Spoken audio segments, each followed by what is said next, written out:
Good morning, people. Hello and welcome to a new vlog episode. So starting the vlog from here. This board sign should give you a hint of where we are headed, but I can't stay here longer because this is an Air Force station. So in today's vlog episode, we are doing a journey up north from Bhuj. And yeah, that board sign should have given you plenty of hints of what we are trying to see. Although this is not the season, but that's also the reason I'm hoping that I can find it all to myself. And that's the airport station. So I was initially planning to take a selfie with the board sign, but of course can't do that next to a protected Air Force base. So we'll keep going. Let's get the vlog started. Let's enjoy the day trip north of Bhuj.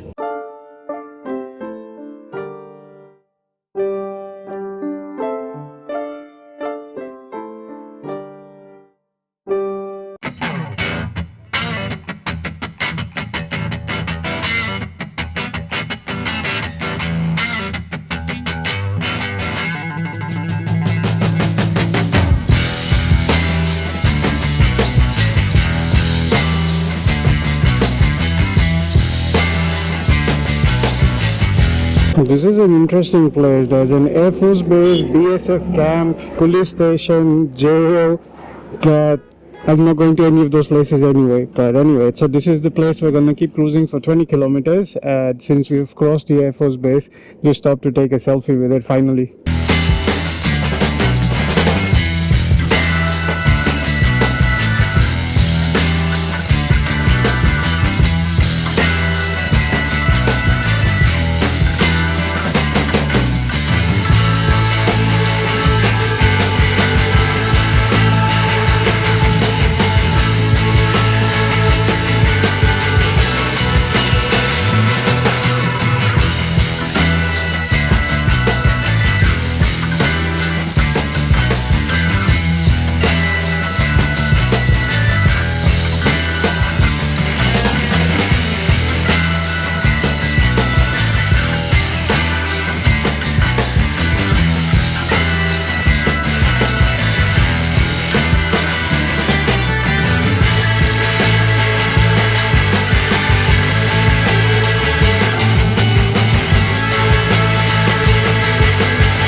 So we must be about 9 or 10 kilometers away from our first stop for the day, which is going to be the White Run.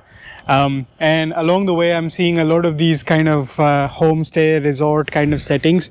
So they have these kind of thatch roof hut kind of settlements, which are typical of the Kutch region. So it's like kind of like traditional homestay homes in like these thatch roof hut kind of shelters. But all of them are currently closed, of course, because the run is basically famous. It's the white salt desert of the Thar desert region. So it's like a sub-region of the entire Thar region. And between November to February, they have this run festival, which is not happening right now because it's off-season, obviously, several months away from it. So everything is kind of closed, undergoing renovation, or completely closed at this point. So, but it's interesting to see. So there are some other kind of accommodations that are coming up, and then the government also has their own official tent city, which is where you can go and stay, but during the festival only. Anyway, let's keep going, get to the salt desert. It's going to be my first time ever, and that's why I wanted it to be during the off season so I can have the entire desert to myself. Let's go check out the vibes there.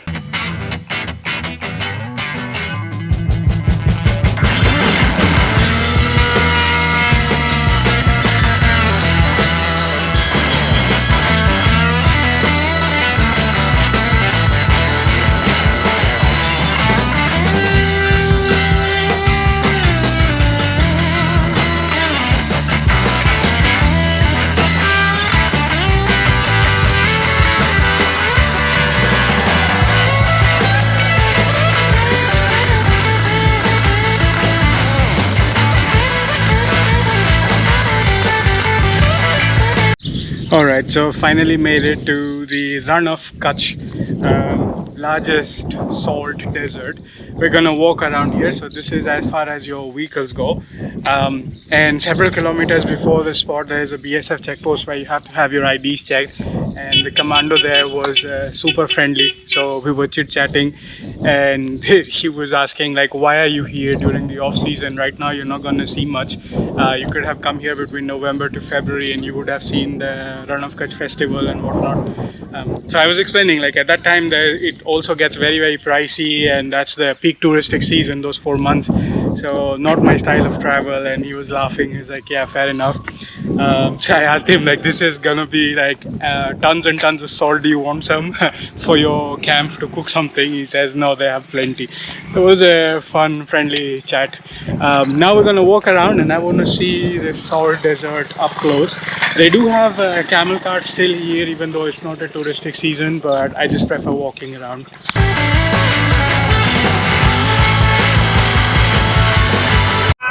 All this is salt, a little bit dirty at the moment because it's not the season, but all of this is salt. So this is the largest salt desert of the world. As I said, a sub-region of the Thar Desert. It spans nearly 75,000 square kilometers. So as far as you can see, this is all salt desert. So I'm gonna go slightly deeper inside to try and see if I can find a little bit of clean salt patch.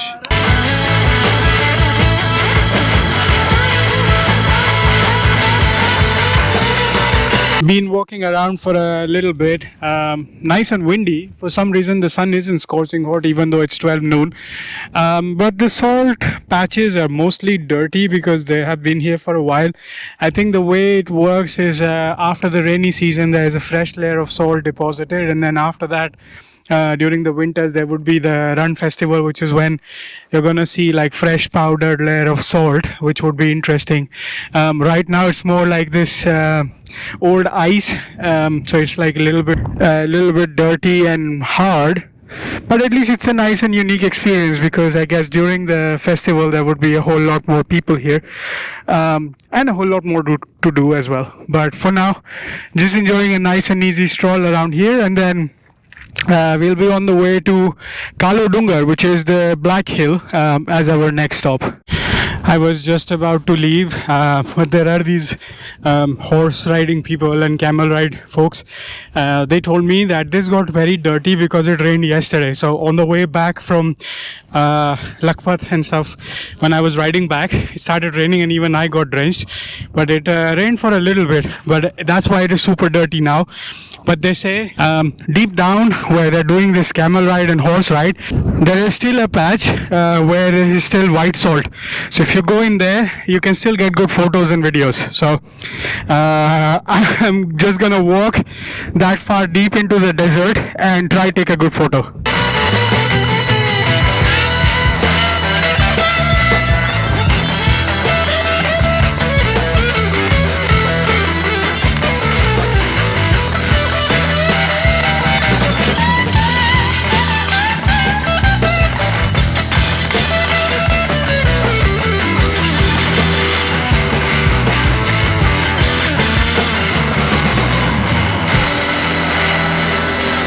So Bhaiya was right, at least in this part, the salt is a little bit more visible all the way far away, but it's very swampy. As you can see with the tire tread, there's water underneath. So not gonna risk it and step on it. I'm standing at a corner and got some really nice pictures and views. Now we're gonna walk all the way back. So you saw that camel cart.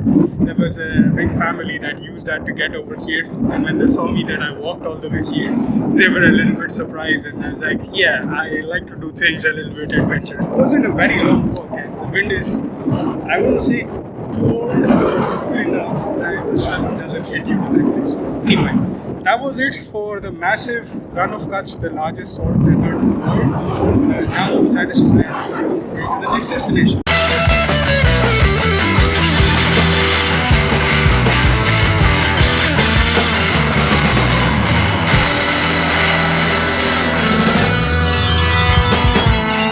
I was on the way to Kalo Dungar, and on the way saw this restaurant by the highway. Decided to take a detour after my experience yesterday when I went west and got my first meal at 6 p.m. So learned my lesson. This is a very modest restaurant, simple Gujarati thali, 150 rupees unlimited refill. So add it in moderation because I still have a ride to do. Otherwise, would have gone for a food coma directly. And the food is so good that even the cops are dining here. There's like 2 van full of cops here. They're all enjoying their meal. So no AC, nothing super fancy, but it's like a very nice restaurant. So now that we are full, the next stop would be Kalo Dungar, the Black Hill.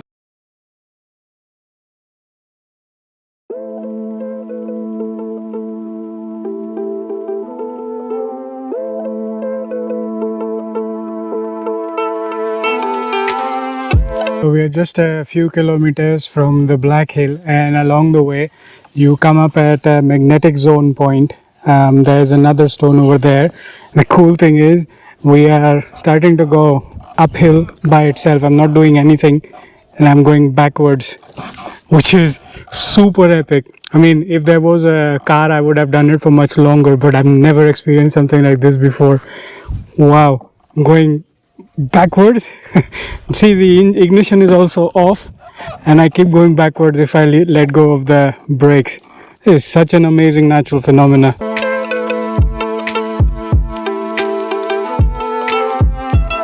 So hello from Kalo Dungar. We have come up to the hill.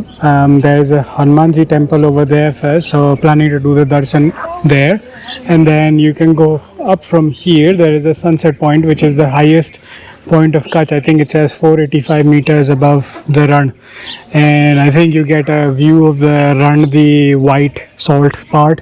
I saw it briefly, so probably from there it's more visible, but let's do the darshan first of the temple.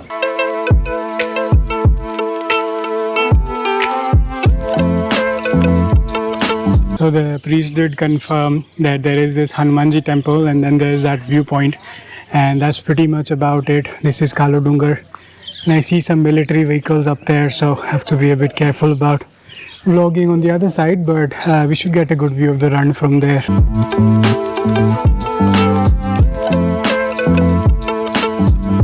There's a mini viewpoint here, and then you go down and you go up. That is much closer, and the entire thing is Rann behind. Mission is to go up there, but it's a little bit too hot, so I have to take it nice and slow.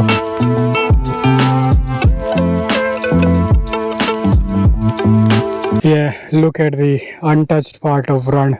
So wide, so pristine, goes so far and wide.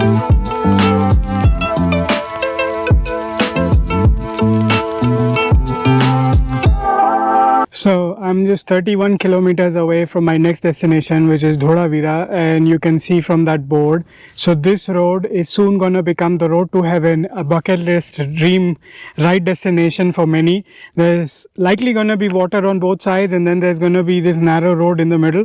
We're going to drive past it to get to the other side, and that's where Dholavira is going to be, which is going to be a UNESCO heritage site.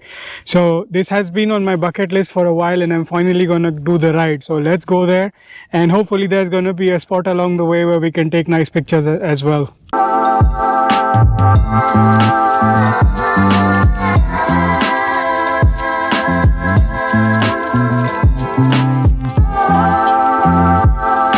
Well, there isn't water, but I wouldn't say it's completely disappointing. There is at least white Rann on both sides and there are no people, so I have the entire way to heaven to myself.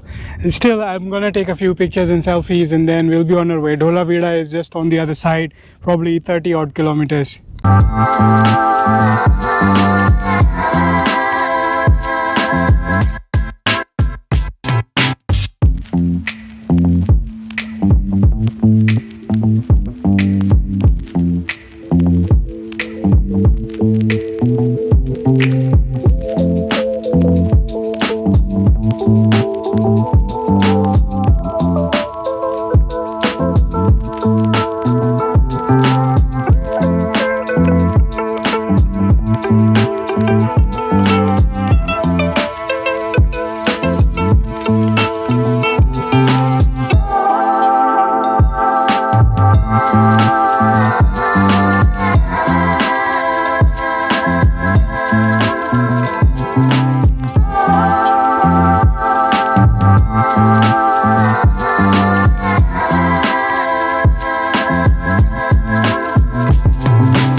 Alright, so hello from the last and final pit stop of my day trip. This is Dholavira Harappan city. So this is named after the Dholavira village. So this is the same place. When you come here, you're looking for the Harappan city. So then the villagers know how to direct you. At some point, I came to a junction and I kind of got lost whether to go deeper into the village or to turn. I ran into one of the tour guides here. So if you opt for a tour guide, the official price is 500 rupees. They started bargaining, offered up until 200, but I'm gonna walk myself anyway. There is an archaeological survey of India ASI museum at the entrance that's closed every Friday, so it's closed today. But the main excavation site is open, and the board sign said this is one of the excavated sites of the Harappan civilization. So I'm gonna go check it out. What did they find, and if there was a special architecture.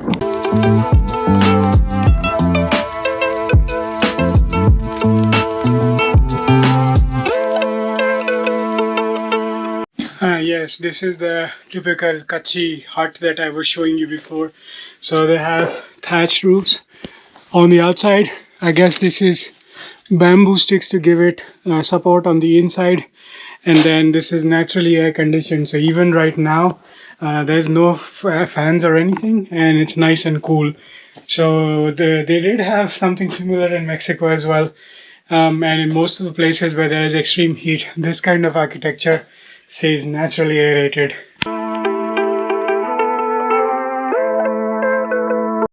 Such huts in Kutch or in Gujarati in general, I think, are called bhonga. I've seen them in a few different places, but seeing them a whole lot more in the Kutch region, especially because of the extreme dry heat. Even today during the ride is 40 plus degrees, and the way to heaven, I think, is the same way back to Bhuj. So I need to wrap this up sooner so that before sundown I've crossed those highways, because they don't have any lighting or such, and there's some renovation work going on, and my guess is they are expanding the way to heaven to make more space for vehicles to commute easily. And at some point I started finding water, just a small patch, but that was much more beautiful than in the beginning, where there was a whole lot more renovations going on. So I was seeing piles of sand in front that was obstructing the photos that I was taking.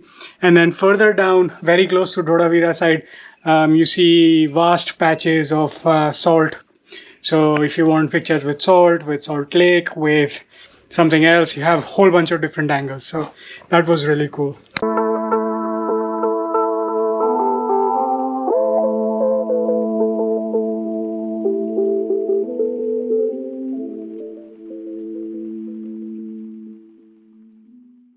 This looks like a massive water reservoir. That looks like the castle walls.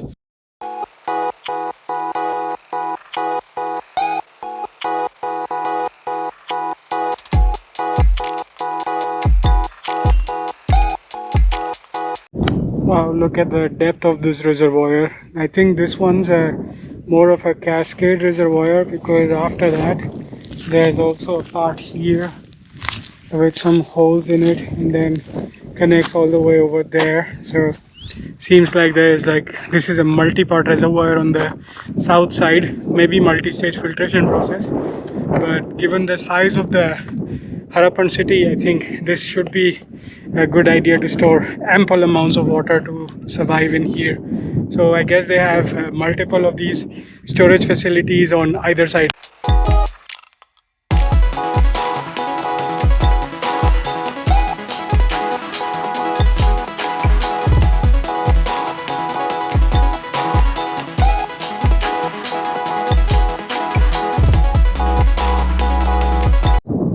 This area somewhat reminds me of the UNESCO World Heritage Site I visited in Mexico. Not really sure how big this is in comparison to that, and how old this is, but still, this has a very kind of big kind of similarity between the two. Looks like they've built up some sort of a hierarchy in terms of upper town, middle town, and lower town. So this one's now lower town, and of course it doesn't come with its own fortification. Upper town was definitely fortified. Middle town, I guess, was somewhat fortified. I couldn't tell exactly. But that's interesting. So they have this like societal classifications already in this way. So yeah, I'm right. This is the lower town and Awam Nagar. So I'm guessing meant for the common people.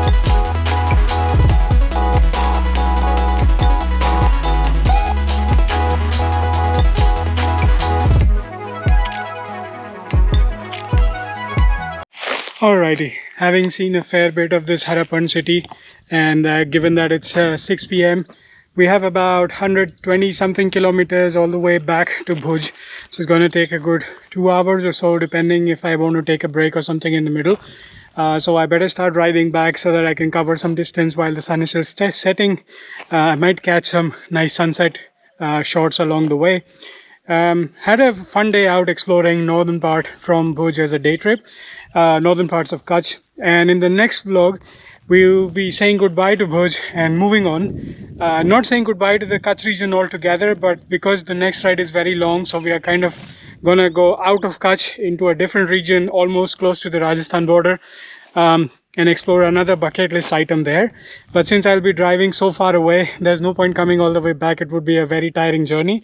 So I'm planning to go there and stay. Let's see how that works out, and let's see how the next bucket list expedition goes. Until then, this is the Rustic Wanderer signing off. See you again the next time, and do like, share and subscribe if you're enjoying the India Darshan travel series.